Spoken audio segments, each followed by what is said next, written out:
Hello friends, നമ്മളെല്ലാവരും കൂടി പോകുന്നത് എന്താണെന്നറിയോ? അനിയത്തിയുടെ വെഡ്ഡിങ് സാരി പർച്ചേസ് ചെയ്യാൻ വേണ്ടിയിട്ടാണ്. സോ അനിയത്തിയുടെ കല്യാണം ഇങ്ങടുത്തു. അപ്പോൾ നമ്മളെല്ലാവരും കൂടി വെഡ്ഡിങ് സാരി പർച്ചേസ് ചെയ്യണം. കൂട്ടത്തിൽ നമുക്ക് എല്ലാവർക്കും ഉള്ള ഡ്രസ്സും കൂടി പർച്ചേസ് ചെയ്യണം.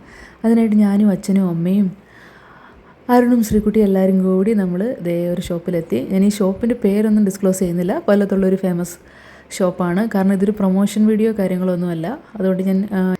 അതുകൊണ്ട് കുറേ ആൾക്കാർക്ക് കണ്ടാൽ മനസ്സിലാവും ഇതേതാ ഷോപ്പെന്ന്. നിങ്ങൾക്ക് അറിയാമെങ്കിൽ നിങ്ങൾ താഴെ കമൻറ്റ് ചെയ്തോളൂ. ആൻഡ് നമ്മൾ ഫസ്റ്റ് ഒന്ന് ട്രൈ ചെയ്ത സാരി ഇതായിരുന്നു. ഇതൊരു മൾട്ടി കളർ സാരിയാണ്.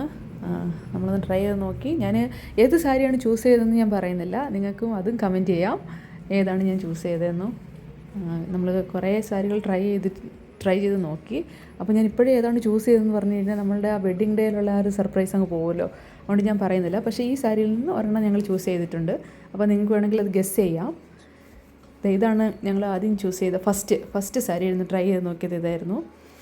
ആൻഡ് ഓക്കെ, ഉടുത്തിട്ട് എല്ലാവർക്കും അത്യാവശ്യം ഇഷ്ടമായി. And this is A second one. ഈ സെക്കൻഡ് സാരി കുറേയും കൂടി ആൾക്കാർക്ക് ഇഷ്ടമായി. പക്ഷേ ഏതാ ഞാൻ ചൂസ് ചെയ്തതെന്ന് ഞങ്ങൾക്ക് പറയുന്നില്ല കേട്ടോ. നിങ്ങൾ തന്നെ ഒന്ന് ഗസ് ചെയ്ത് നോക്കൂ. സോ സെക്കൻഡ് സാരി നന്നായി ഉടുപ്പിച്ചു. പിന്നെ എന്നെ ഇവിടുത്തെ ചേച്ചിമാരൊക്കെ അത്യാവശ്യം നല്ല സപ്പോർട്ടീവായിരുന്നു. അവർക്ക് നന്നായിട്ട് സാരി ഡ്രൈപ്പ് ചെയ്യാനും അറിയാം.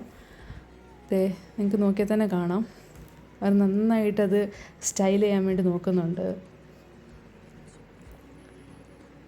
സെക്കൻഡ് സാരിയും അത്യാവശ്യം നല്ല രീതിയിൽ തന്നെ അവർ ഡ്രൈപ്പ് ചെയ്തു. ഇതും ഒരു മൾട്ടി കളർ സാരിയാണ്. ബ്രൗണും റെഡും കൂടി വരുന്ന ഒരു ഷെയ്ഡായിട്ടാണ് ചെയ്തേക്കുന്നത്.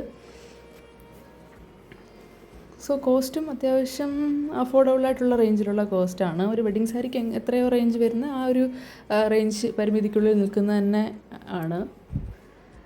And this is A third one. ഇതൊരു റാണി പിങ്ക് ഷെയ്ഡി വരുന്ന ഒരു സാരിയാണ്. ആൻഡ് ഓൾസോ ഇതിൻ്റെ തന്നെ ചില്ലി റെഡ് ഷെയ്ഡി വരുന്നത് നമ്മളൊന്ന് ട്രൈ ചെയ്തു. ഇത് രണ്ടും കൊള്ളാം, കുഴപ്പമില്ല. നമ്മളത് രണ്ടും ട്രൈ ചെയ്തിട്ടുണ്ട്. നിങ്ങൾക്ക് ഗസ് ചെയ്യാം കേട്ടോ ഏതാണ് ഞങ്ങൾ ചൂസ് ചെയ്തതെന്ന്. അപ്പം ഓരോന്ന് ട്രൈ ചെയ്യുമ്പോഴും അത്യാവശ്യം അവർ നല്ല ഹാപ്പി മൂഡിലാണ് നമ്മുടെ കൂടെ ഉള്ള ആ ചേച്ചിമാരെല്ലാം ഓരോ സാരിയും ഡ്രൈപ്പ് ചെയ്ത് തരുന്നത്. ചില ആൾക്കാർക്കൊക്കെ ഭയങ്കര ബുദ്ധിമുട്ടായിരിക്കും കേട്ടോ ഓരോന്നോരോന്നായിട്ട് ട്രൈ ചെയ്യുമ്പോൾ. പക്ഷേ ഇവർ അത്യാവശ്യം നല്ല സപ്പോർട്ടീവായിട്ട് നമ്മുടെ കൂടെ നിന്ന് അത് ഉടുത്ത് തരണോ ഇത് ഉടുത്ത് തരണോ എന്നിങ്ങനെ ചോദിച്ച് ഓരോ സാരിയായിട്ട് നമുക്ക് വേണ്ടിയിട്ട് ഇങ്ങനെ ഉടുപ്പിച്ച് തന്നു. It was nice experience. And പിന്നെ കൂട്ടത്തിൽ ഞാനും കൂടി 1-2 സാരീസൊക്കെ ട്രൈ ചെയ്തിട്ടുണ്ട്. അപ്പോൾ എൻ്റെ സാരിയും കൂടെ നിങ്ങൾ ഗസ് ചെയ്തു കേട്ടോ ഞാൻ ഏതാണ് ചൂസ് ചെയ്തതെന്നുള്ളത്. അത് ഞാനിവിടെ പറയുന്നില്ല എന്തായാലും. ഇതായിരുന്നു എൻ്റെ ഫസ്റ്റ് വൺ. എനിക്ക് കുറേ കൂടി പേഴ്സണൽ ഷെയ്ഡ് വരുന്നത് കുറച്ച് ഇഷ്ടമാണ്. ആൻഡ് ആ സ്കൈ ബ്ലൂവിൻ്റെ തന്നെ പിങ്ക് ഷെയ്ഡ് വരുന്നതാണിത്. ഇത് ഞാൻ ഒന്ന് ട്രൈ ചെയ്തു. ഞാൻ ഓരോന്നും ട്രൈ ചെയ്തിട്ട് ആൾക്കാരോട് ചോദിക്കുന്നുണ്ട് ഇത് കൊള്ളാമോ എന്നുള്ള. അതുകൊണ്ട് തന്നെ നിങ്ങളും പറഞ്ഞല്ലോ കേട്ടോ, നിങ്ങളുടെ കമൻറ്റും കൂടി പറഞ്ഞു. And this is the third one. ഇങ്ങനെ 3 എണ്ണമാണ് ഞാൻ ട്രൈ ചെയ്ത് നോക്കിയത് ടോട്ടൽ. അപ്പോൾ ഈ 3 എണ്ണത്തിൽ ഒരെണ്ണം എനിക്കിഷ്ടമായി, അത് ഞാൻ ചൂസ് ചെയ്തു. ശേഷം അമ്മയ്ക്ക് സാരി എടുക്കാൻ പോയി. അമ്മയ്ക്ക് പിന്നെ വീഡിയോ എടുക്കാൻ അത്ര താല്പര്യമില്ലാത്തതുകൊണ്ട് അമ്മ ഞങ്ങൾ എൻ്റർടൈൻ ചെയ്തില്ല. ആൻഡ് അനിയത്തിക്കുള്ള അടുത്ത ഡ്രസ്സ് നമ്മളെടുത്തു. ആൻഡ് 2-3 എണ്ണം ട്രൈ ചെയ്ത് നോക്കി. ഇതിനകത്തുനിന്ന് ഒരെണ്ണം നമ്മൾ ചൂസ് ചെയ്തിട്ടുണ്ട്. പക്ഷേ ഏതാണെന്ന് ഞാൻ പറയുന്നില്ല. അതെല്ലാം നിങ്ങൾക്ക് വെഡ്ഡിങ് സമയമാകുമ്പോൾ സർപ്രൈസ് ആയിട്ട് കാണാം. ആൻഡ് ദിസ് വൺ, ഇതും നമ്മളൊന്ന് ട്രൈ ചെയ്ത് നോക്കി. ഇതൊക്കെ കല്യാണത്തിൻ്റെ തലേ ദിവസവും പിറ്റേ ദിവസവും ഒക്കെ ആയിട്ട് ഇടാനായിട്ടുള്ളതാണ് ഇതൊക്കെ. പിന്നെ ഹൽദിക്ക് വേണ്ടിയിട്ട് ഡ്രസ്സ് അതൊക്കെ. പിന്നെ ഇവിടെ ക്രിസ്മസിൻ്റെ സെലിബ്രേഷനൊക്കെ ആയതുകൊണ്ട് ഇവരിവിടെ ക്രിസ്മസ് ട്രീ ഒക്കെ ഉണ്ടാക്കി വെച്ചിട്ടുണ്ടായിരുന്നു. ശേഷം നമ്മളെല്ലാ പർച്ചേസും കഴിഞ്ഞു. ബില്ലിംഗ് സെഷനിലേക്ക് വരികയാണ്. ബില്ലിംഗ് എല്ലാം നല്ല സ്പീഡായിട്ട് അവർ നമുക്ക് ചെയ്തു തന്നു. ആൻഡ് നമ്മൾ പർച്ചേസ് ചെയ്ത എല്ലാ സാധനങ്ങളും നമുക്ക് കിട്ടി.